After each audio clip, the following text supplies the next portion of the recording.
आज जो हम पढ़ेंगे वो है पार्टिकल फिजिक्स के बारे में हम जानेंगे। तो पार्टिकल फिजिक्स पहले पढ़ने के लिए जो हमें जानना जरूरी है, पार्टिकल फिजिक्स जानने से पहले चार जो फंडामेंटल फोर्स है वो चार फंडामेंटल फोर्स को हमें जानना है।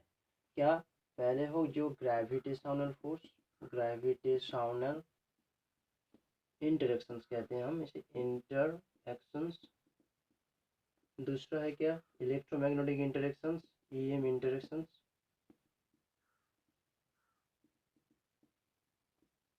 तीसरा क्या है? Weak interactions.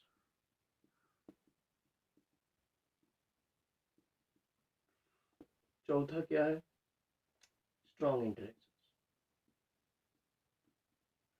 तो इम्पोर्टेंट क्या है यहाँ पे, पार्टिकल फिजिक्स को जानने से पहले जो यूनिवर्स बना है, जो फोर फंडामेंटल फोर्स से यूनिवर्स क्रिएट हुआ है, वो फोर फंडामेंटल फोर्स को हमें पहले जानना पड़ेगा। क्या है वो फोर फंडामेंटल फोर्स? एक है gravitational force, that is the gravitational interactions, electromagnetic interactions, weak interactions and strong interactions. These are the four fundamental interactions which make this universe visible and strong and for existence. तो existence के लिए चार fundamental force हमें जानना पड़ेगा। तो पहले हम जानते हैं जो पहले नंबर पे है ग्रेविटेशनल इंटरेक्शन के बारे में। तो ग्रेविटेशनल इंटरेक्शंस के बारे में थोड़ा थोड़ा हमें ये मालूम पड़ गया नाम से ही, जहाँ ग्रेविटी जुड़ा हुआ है, मतलब जहाँ ग्रेविटेशनल फोर्स काम करते हैं उसी को ही हम कहेंगे ग्रेविटेशनल इंटरेक्शंस। क्या? दो पार्टिकल्स है, दो पार्टिकल का मास समझो m1, इसका मास क्या है m2। तो r डिस्टेंस के दोनों को रख दिया हमने।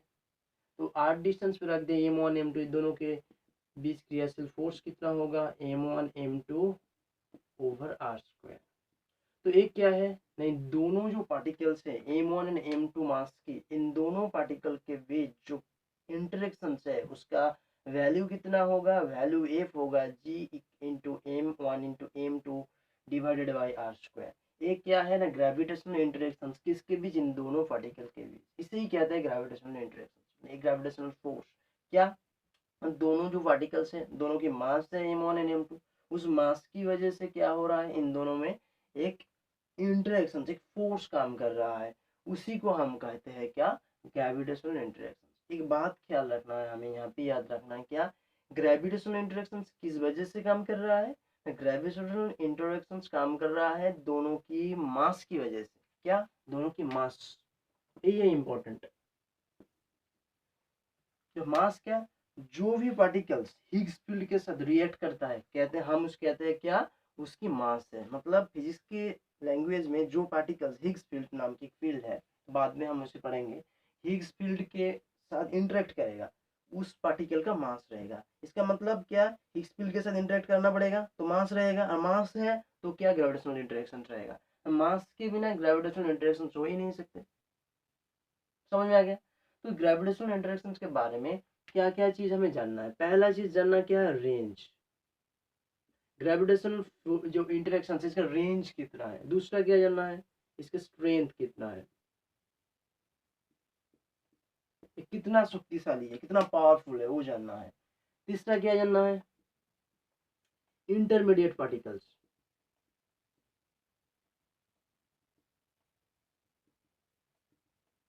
Intermediate particles. चौथा क्या जानना है? कितने टाइम तक ये रहते हैं। ये चार चीज हमें जानना है। क्या? एक ग्रेविटेशनल इंटरेक्शन, कोई भी इंटरेक्शन के बारे में हम जानेंगे चार चीज। क्या? उसकी रेंज कितना है, कितनी दूर तक वो काम कर सकते हैं। तो पहला क्या? रेंज। ग्रेविटेशनल इंटरेक्शन रेंज क्या है?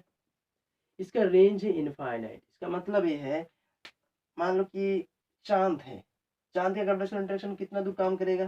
तो कॉमन सेंस के हम कहेंगे कि चांद की जो फील्ड है उसकी फील्ड के अंदर घुस जाएंगे तो ये काम करेगा। नहीं, चांद की जो ग्रेविटेशनल फील्ड है वो इनफाइनाइट डिस्टेंस तक फैला हुआ है। तो हम कहेंगे जे हमको क्यों, अगर हम प्लूटो पे चले जाएंगे तो प्लूटो पे क्या चांद हमें खींचेंगे? हाँ खींचेंगे, मगर उसकी जो ग्रेविटेशनल इंटरेक्शन होगा बहुत ही वीक हो जाएगा, क्योंकि प्लूटो की जो ग्रेविटेशनल इंटरेक्शन है उसके आगे चांद की जो ग्रेविटेशनल इंटरेक्शन है वो फीकी पड़ जाएगा। तो इसलिए क्या है, यहाँ देखिए डिस्टेंस की क्या है, इनवर्सली प्रोपोर्शनल है, स्क्वायर रूट, स्क्वायर के साथ इनवर्स में ए वेरिजेस 1/r स्क्वायर। तो आर जितना बड़े होते जाएंगे उससे भी स्क्वायर है यहाँ पे, फोर्स उतने जल्दी से कम होते जाएंगे, मतलब नहीं है ये नहीं कह सकते हम। हाँ तो अगर हम मतलब मान ले कि आर इनफाइनाइट है तो ए वहां से जीरो कर सकते हैं हम, फिर भी क्या हम देखते कहते हैं कि मतलब ये जीरो नहीं होते, तुम जितना इनफाइनाइट दर मैं कह सकते हो उससे भी ज़्यादा डिस्टेंस हम लाइट ईयर्स में और उससे ज़्यादा कर सकते हैं। तो हम ये बता सकते हैं क्या, इसकी जो इंटरेक्शन रेंज है वो इनफाइनाइट रेंज तक काम कर सकते हैं, चाहे वो फोर्स की जो वैल्यू है मैग्नीट्यूड्स है वो बहुत ही छोटा क्यों ना हो जाए, मगर काम करते हैं। तो स्ट्रेंथ कितना होगा, यदि स्ट्रेंथ है 10⁻39, जो ग्रेविटेशनल इंटरेक्शन से उसकी स्ट्रेंथ क्या 10⁻39। देखिए ये चार जो फंडामेंटल फोर्स है क्या बताया, gravitational, electromagnetic, weak and strong, इन चारों को एक रेशियो में बांटा गया है। स्ट्रॉन्ग इंटरेक्शन से जो पावर है उसे 1 हम लेते हैं, 1 लेते हैं, उसकी हिसाब से ग्रेविटेशनल इंटरेक्शन की वैल्यू कितना है 10⁻39। मतलब स्ट्रॉन्ग फोर्स के हिसाब से अगर देखा जाए तो ग्रेविटेशनल इंटरेक्शन बहुत ही छोटा है, मतलब चींदी चीज है। इंटरमीडिएट पार्टिकल्स क्या है, इंटरमीडिएट पार्टिकल ग्रेविटन्स, ग्रेविटन मतलब ये हम बताएंगे अभी। टाइम कितना, ये लगभग 10⁻16 सेकेंड से ईयर्स तक लेते हैं, मतलब सालों तक एक ग्रेविटन निकल गया एक पार्टिकल से, सालों तक वो ग्रेविटन आगे जाएंगे, चलते रहेंगे सालों तक। तो यहाँ जो हम बात बताएंगे ग्रेविटन के बारे में हम बताएंगे, ग्रेविटन होगा ये। ग्रेविटन है क्या, मान लो आप कहीं अनजान स्टेशन पे बैठा हो, आपकी बगल में एक आदमी बैठा है, सारा स्टेशन सुनसान है, तो आप बैठे बैठे कितना देर तक बैठे रहेंगे, थोड़ी देर बैठे रहेंगे, उसके बाद क्या उसके साथ बात करना शुरू करेंगे, उसके नाम पूछेंगे, कहाँ से है, कहाँ जा रहे हैं, एटसेट्रा एटसेट्रा पूछेंगे, मतलब इंटरेक्ट होगा आपके अंदर उसके साथ, आप दोनों के साथ इंटरेक्ट होगा। ऐसे भी इस यूनिवर्स में भी पार्टिकल के अंदर भी ऐसे होते हैं, दो पार्टिकल यूं ही नहीं बैठे रहते हैं, दोनों पार्टिकल के अंदर हर वक्त इंटरेक्शन होते रहते हैं। जब दोनों पार्टिकल के अंदर मास की वजह से इंटरेक्ट होते हैं, किसकी वजह से, मास, उसकी जो भर है मास है, उस मास की वजह से दोनों पार्टिकल के अंदर जो इंटरेक्शंस होते हैं उसी इंटरेक्शंस को हम नाम देते हैं ग्रेविटेशनल इंटरेक्शंस। दो पार्टिकल जो बैठा है, ए यहाँ बैठा है, ए यहाँ बैठा है, तो इन दोनों क्या करेंगे, इन दोनों में पार्टिकल को एक्सचेंज करें, क्या, वो ग्रेविटन, ग्रेविटन जो पार्टिकल्स है इसको क्या करेंगे, एक्सचेंज करेंगे, ये थोड़ा ग्रेविटन उसे दे देंगे, वो थोड़ा ग्रेविटन ले लेंगे, इस वजह से दोनों के अंदर क्या होगा, एक इंटरेक्शन होगा। इस ग्रेविटन की इंटरेक्शन के वजह से ग्रेविटेशनल इंटरेक्शन की ग्रेविटेशनल फोर्स जो है इसका उभर के आएगा। तो क्या, दोनों पार्टिकल के बीच मास के वजह से ग्रेविटन नामक जो पार्टिकल्स की एक्सचेंज होते हैं, उस इंटरमीडिएट पार्टिकल की एक्सचेंज की वजह से जो फोर्स जनरेट करते हैं उसी फोर्स को हम क्या नाम देते हैं, ग्रेविटेशनल इंटरेक्शंस नाम देते हैं। तो एक बात बता देते हैं अब हमको आपको कि ग्रेविटन जो उसे सेपरेटली आज तक किसी ने डिस्कवर नहीं कर पाया, तो बाद में हो जाएगा शायद, किसी न किसी साइंटिस्ट कहीं ना कहीं डिस्कवर लगे हुए हैं, तो हम जब आ जाएंगे तो आप भी जान जाएंगे कि ग्रेविटन की डिस्कवरी सेपरेटली हमें हो गया। तो ये एज्यूम किया जाता है कि ग्रेविटन नाम की एक पार्टिकल से दोनों जो पार्टिकल के मास है उन दोनों में एक्सचेंज होते हैं, इसकी वजह से क्या होते हैं, दोनों में एक फोर्स काम करते हैं, उसी फोर्स को हम क्या देते हैं, ग्रेविटेशनल इंटरेक्शंस नाम देते हैं। आगे जाके हम देखेंगे क्या, इलेक्ट्रोमैग्नेटिक इंटरेक्शंस, जिसे कहते हैं क्या, ईएम इंटरेक्शंस। देखिए तो पहले हमने ये पढ़ लिया कि ग्रेविटेशनल इंटरेक्शंस किस वजह से होते हैं, मास की वजह से होते हैं। यहाँ भी इलेक्ट्रोमैग्नेटिक जो इंटरेक्शंस है वो भी होंगे, ये भी किसी न किसी वजह से होगा। तो क्या नहीं, चार्ज, इलेक्ट्रोमैग्नेटिक, इसी में छुपा है चार्ज, दोनों पार्टिकल के चार्ज की वजह से जो इंटरेक्शन दोनों में होते हैं उसी को हम क्या कहते हैं, इलेक्ट्रोमैग्नेटिक इंटरेक्शन। क्या, दोनों जो पार्टिकल्स है उन दोनों पार्टिकल के चार्ज, पॉजिटिविटी या नेगेटिविटी कोई भी हो सकता है, या दोनों नेगेटिव भी हो सकते हैं, दोनों पॉजिटिव भी हो सकते हैं, इसके लिए इन दोनों पार्टिकल के अंदर जो फोर्स काम करते हैं, जो एनर्जी इन दोनों ने एक दूसरे के ऊपर एक्सट्रैक्ट करते हैं, उसी को क्या कहते हैं, हम इलेक्ट्रोमैग्नेटिक इंटरेक्शंस कहते हैं। सिमिलरली इलेक्ट्रोमैग्नेटिक इंटरेक्शंस के बारे में हम वही जानेंगे, क्या क्या जानेंगे, उसकी स्ट्रेंथ जानेंगे,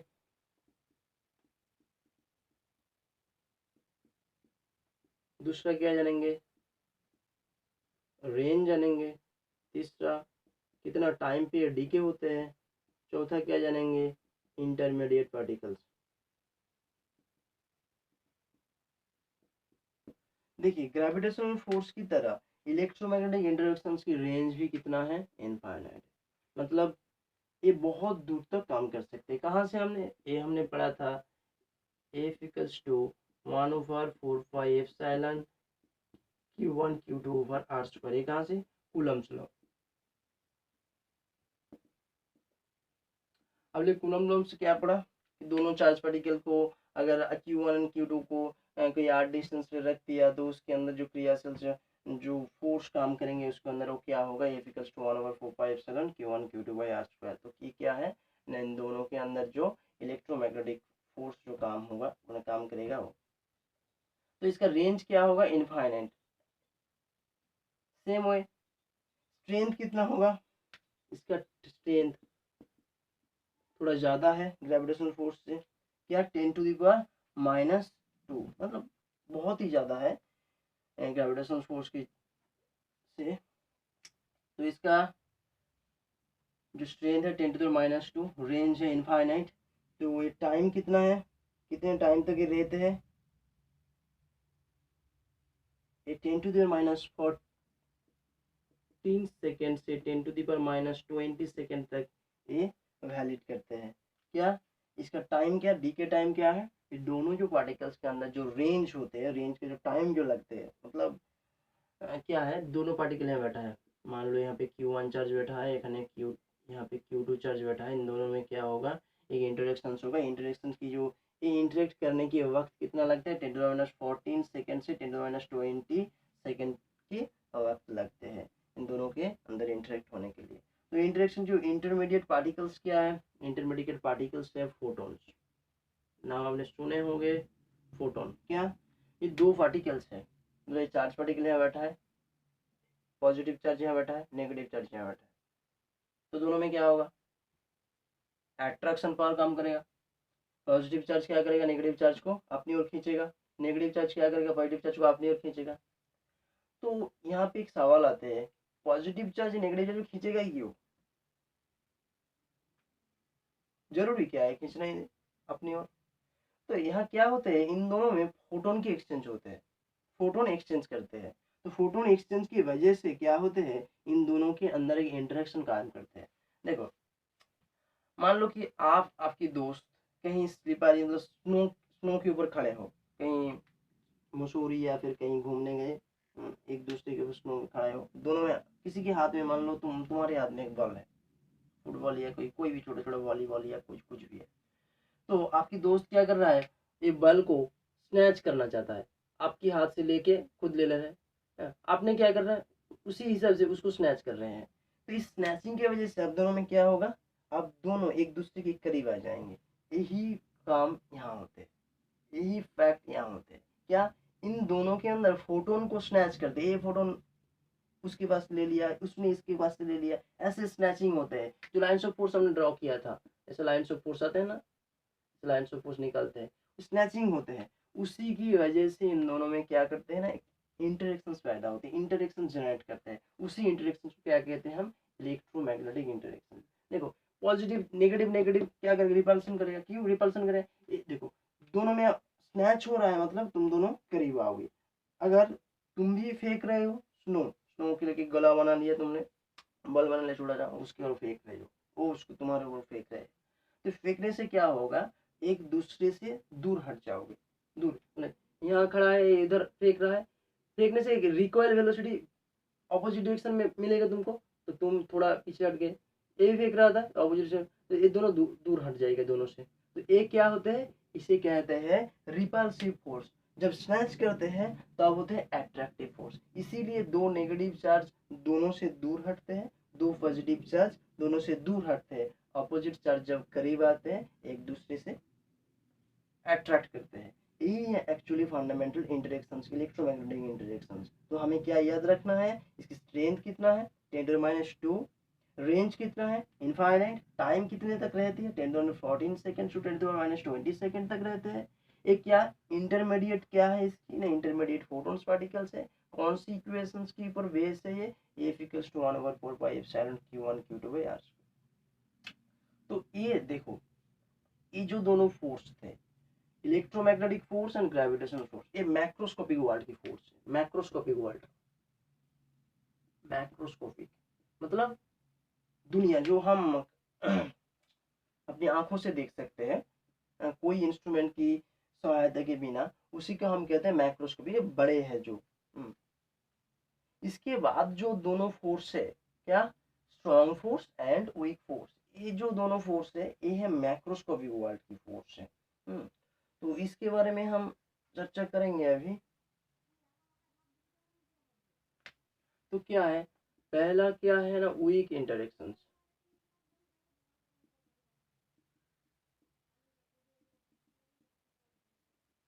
वीक इंटरेक्शंस, वीक इंटरेक्शंस क्या है ना, ये थर्ड फंडामेंटल फोर्स है, जो चार इंटरेक्शन फोर्स है उसकी थर्ड एक फंडामेंटल फोर्स है वीक इंटरेक्शन, इसको हम जानेंगे। तो ये कब काम करते हैं ना, स्ट्रेंज पार्टिकल, जब स्ट्रेंज पार्टिकल डीके होते हैं या फिर बीटा डीके होते हैं। एटम से क्या डीके होते हैं, बीटा डीके, बीटा डीके या स्ट्रेंज पार्टिकल। स्ट्रेंज पार्टिकल के बारे में बताते हैं हम अभी। स्ट्रेंज पार्टिकल जो है, इनकी जो डीके होते हैं वो कौन सी वजह से डीके होते हैं ना, वीक इंटरेक्शन से डीके होते हैं। तो स्ट्रेंज पार्टिकल क्या है, बेसिकली स्ट्रेंज नाम ही से आपको पता चले कि क्वांटम नंबर है, बेसिकली स्ट्रेंजनेस एक क्वांटम नंबर है। तो स्ट्रेंज पार्टिकल क्या है, कुछ पार्टिकल को देखा गया कि उसकी जो डीके टाइम है, वो decay time normally quick decay करना चाहिए था उसे, मगर वो बहुत ही स्लो डीके करता है। और करना चाहिए था क्विक डीके, किंतु कर रहा है, मगर कर रहा है क्या, स्लो डीके। इसी वजह से उसे स्ट्रेंज पार्टिकल कहते हैं। जैसे क्याओन्स मान ली, क्याओन्स स्ट्रेंज पार्टिकल्स है, K+ है K-, कुछ भी लो, स्ट्रेंज पार्टिकल्स है। तो बीटा डीके को आपको पता है थोड़ा थोड़ा, बीटा डीके क्या है। बीटा डीके वजह से वीक इंटरेक्शंस होते हैं इन दोनों के। वीक इंटरेक्शंस क्या जानेंगे हम, स्ट्रेंथ जानेंगे, स्ट्रेंथ के बारे में जानेंगे, रेंज कितना है जानेंगे, टाइम कितना लगता है जानेंगे, इंटरमीडिएट पार्टिकल्स कितना है वो हम जानेंगे। तो इसका जो स्ट्रेंथ है, जो वीक इंटरेक्शन स्ट्रेंथ कितना है 10⁻13, इसका स्ट्रेंथ है 10⁻13। रेंज कितना है, देखिए बीटा डीके हो रहा है, बहुत ही छोटे रेंज होगा, तो क्या एलिमेंट्री पार्टिकल्स है K+, तो एलिमेंट्री पार्टिकल्स के अंदर हो रहा है मतलब 10⁻18 रेंज, सबसे छोटा रेंज है। तो जो इंटरेक्शंस होते हैं, चारों इंटरेक्शन हम पढ़ेंगे, सबसे छोटा रेंज में जो काम करता है, मतलब कम रेंज में जो काम करता है, वो कम रेंज में क्या वीक इंटरेक्शन काम करता है। 10⁻18 मीटर तक ये रेंज का है, रेंज है 18 मीटर। टाइम कितने होते हैं, मतलब ये इसका अंदर लगभग टाइम 10⁻8 सेकेंड से 10⁻8 सेकेंड से लेके लगभग 10⁻13 सेकेंड तक ये काम करते हैं। क्या 10⁻8 सेकेंड से 10⁻13 सेकेंड तक ये काम करते हैं क्या, वीक इंटरेक्शंस। इंटरमीडिएट पार्टिकल्स क्या है, ये इंटरमीडिएट पार्टिकल्स है बोसॉन्स W+-Z0, क्या कर सकते हैं, बोसॉन्स कर सकते हैं W+-Z0। इन सारे पार्टिकल्स क्या करते हैं, इन सारे पार्टिकल्स इंटरमीडिएट करते हैं वीक इंटरेक्शन वजह से। तो यहाँ पे ज़्यादा हमको जानने की ज़रूरत नहीं है, यही जानना है वीक इंटरेक्शन से काफ़ी है। तो इसके बाद हम चले जाएंगे स्ट्रॉन्ग इंटरेक्शन की ओर। स्ट्रॉन्ग इंटरेक्शन बहुत ही इम्पोर्टेंट भी है और इंटरेस्टिंग भी है। स्ट्रॉन्ग इंटरेक्शन देखिए, तो यहाँ पे एक छोटा बेसिकली सवाल हम पहले ही कर देते हैं, अब सोचते रहे कि न्यूक्लियस जो है, न्यूक्लियस में प्रोटॉन है, न्यूट्रॉन भी है, तो बहुत सारे प्रोटॉन भी है। तो हमने क्या पढ़े, जो पॉजिटिव चार्ज को क्या करते हैं, रिपल्शन करते हैं। तो दो इतने सारे प्रोटॉन से फिर भी न्यूक्लियस स्टेबलाइज क्यों है, डीके भी तो हो सकता था, डीके क्यों नहीं हुआ। तो क्या फोर्थ जो फंडामेंटल फोर्स है, स्ट्रॉन्ग फोर्स, स्ट्रॉन्ग फोर्स है। स्ट्रॉन्ग फोर्स क्या है? स्ट्रॉन्ग फोर्स किसके बीच में होते हैं? ये भी एलिमेंट्री पार्टिकल के बीच में होते हैं। तो एलिमेंट्री पार्टिकल के बीच में स्ट्रॉन्ग फोर्स होती है। इसका स्ट्रेंथ कितना है पहले जान लेते हैं। स्ट्रेंथ, इसका स्ट्रेंथ है, मैंने पहले ही बता दिया, इसका स्ट्रेंथ 1 है। रेंज कितना है? रेंज है 10⁻15 मीटर। देखिए वीक इंटरेक्शन से ज़्यादा है। टाइम कितना लेते हैं? टाइम लेते हैं 10⁻23 सेकेंड से भी कम। इंटरमीडिएट क्या है? इंटरमीडिएट पार्टिकल्स है ग्लूऑन। ठीक है, देखिए इसका स्ट्रेंथ 1 है, मतलब मैक्सिमम स्ट्रेंथ। जो 4 फंडामेंटल फोर्स है यूनिवर्स में, उस 4 फंडामेंटल फोर्स के सबसे ज़्यादा स्ट्रॉन्ग कौन है? स्ट्रॉन्ग फोर्स, सबसे ज़्यादा स्ट्रेंथ। रेंज कितना है? 10⁻15 मीटर। टाइम कितना? सबसे कम टाइम में लेते हैं। इंटरमीडिएट पार्टिकल्स क्या है? ग्लूऑन से। मतलब दो पार्टिकल के बीच अगर स्ट्रॉन्ग फोर्स जनरेट हो रहा है, स्ट्रॉन्ग फोर्स काम कर रहा है, तो इसके दोनों के अंदर कौन सी पार्टिकल एक्सचेंज होगा? ग्लूऑन की एक्सचेंज होगा। ग्लूऑन एक्सचेंज की वजह से इन दोनों के अंदर क्या होगा? एक स्ट्रॉन्ग फोर्स काम करेंगे। तो इन दोनों के अंदर स्ट्रॉन्ग फोर्स काम करने के लिए क्या, इन दोनों के अंदर क्या एक्सचेंज होना चाहिए? ग्लूऑन नाम के जो पार्टिकल्स हैं उसके एक्सचेंज होना चाहिए। अब यहाँ जो इंटरेस्टिंग चीज है जो मैंने सवाल किया है, तो जो पार्टिकल्स है प्रोटॉन्स, प्रोटॉन भी है, न्यूट्रॉन्स है न्यूक्लियस के अंदर। तो प्रोटॉन न्यूट्रॉन जो है, इन दोनों में कौन सी फोर्स काम करते हैं? मतलब इन दोनों के अंदर तो प्रोटॉन को न्यूट्रॉन को अलग से हम देख सकते हैं। जो प्रोटॉन ले लेते हैं, जो प्रोटॉन ले लेते हैं, पॉजिटिव चार्ज है प्रोटॉन। देखिए सवाल के आंसर पहले हम दे देते हैं कि प्रोटॉन बहुत सारे हैं, न्यूट्रॉन भी बहुत सारे हैं। तो यहाँ प्रोटॉन न्यूट्रॉन क्यों एक दूसरे को रिपल्सन नहीं करते हैं, फिर भी स्टेबलाइज स्टेट में रहते हैं? क्या होते हैं? प्रोटॉन न्यूट्रॉन में कन्वर्ट होते हैं, फोटोन एक्सचेंज की तरह से क्या करते हैं? फोटोन एक्सचेंज करते हैं, फिर से न्यूट्रॉन फोटोन एक्सचेंज करके प्रोटॉन में कन्वर्ट होते हैं। इस वजह से इन दोनों में क्या है? एक स्ट्रॉन्ग फोर्स जनरेट करते हैं। इन दोनों की क्या? एक स्ट्रॉन्ग फोर्स जनरेट होते हैं। इस स्ट्रॉन्ग फोर्स की वजह से क्या होते हैं ना, इन दोनों में कोई रिपल्शंस नहीं आते। इन दोनों एक स्टेबलाइज स्टेट में एटम की जो न्यूक्लियस है वहां पे बैठा है। तो स्ट्रॉन्ग फोर्स कहाँ काम करते हैं? कह सकते हैं प्रोटॉन न्यूट्रॉन के अंदर स्ट्रॉन्ग फोर्स काम करते हैं। और कहाँ काम करते हैं? वो आगे चले जाएंगे, मतलब बाद में फिर से यहाँ पे आएंगे। तो जो हमको पता है कितना कि प्रोटॉन को और नहीं ब्रेक किया जा सकता, मगर प्रोटॉन को भी ब्रेक किया जा सकते हैं। क्या? प्रोटॉन को भी ब्रेक किया जा सकता है। प्रोटॉन को और ब्रेक करें तो हमको क्या मिलेगा? क्वार्क मिलेगा। क्वार्क मिलेगा, मतलब प्रोटॉन को और छोटे छोटे पार्ट में भाग तोड़ सकते हैं तो क्वार्क मिलेगा। तो क्वार्क के बीच भी क्या काम करते हैं? स्ट्रॉन्ग फोर्स काम करते हैं। स्ट्रॉन्ग फोर्स की वजह से क्या होते हैं? इस छोटी सी जगह में ये लोग बंधे रहते हैं। तो यही है स्ट्रॉन्ग फोर्स की जो हमें जो जानना चाहिए था। हम एक टेबल बना सकते हैं, टेबल से हम देखेंगे जो चारों फोर्स है उसकी कंपेयर करेंगे। तो पहले क्या पढ़े थे? ग्रेविटेशनल फोर्स पढ़े थे, ग्रेविटेशनल, हम शॉर्ट में लिखे EM। वीक, इसके बाद वीक पढ़े थे हम, वीक। आखिर में क्या था? स्ट्रॉन्ग। तो ये है, पहले क्या? पहले रेंज देखेंगे, स्ट्रेन देखेंगे, उसके बाद टाइम देखेंगे, इंटरमीडिएट पार्टिकल देखेंगे। अच्छा, यहाँ पे जो ग्रेविटेशन को नीचे में लिख देते हैं हम।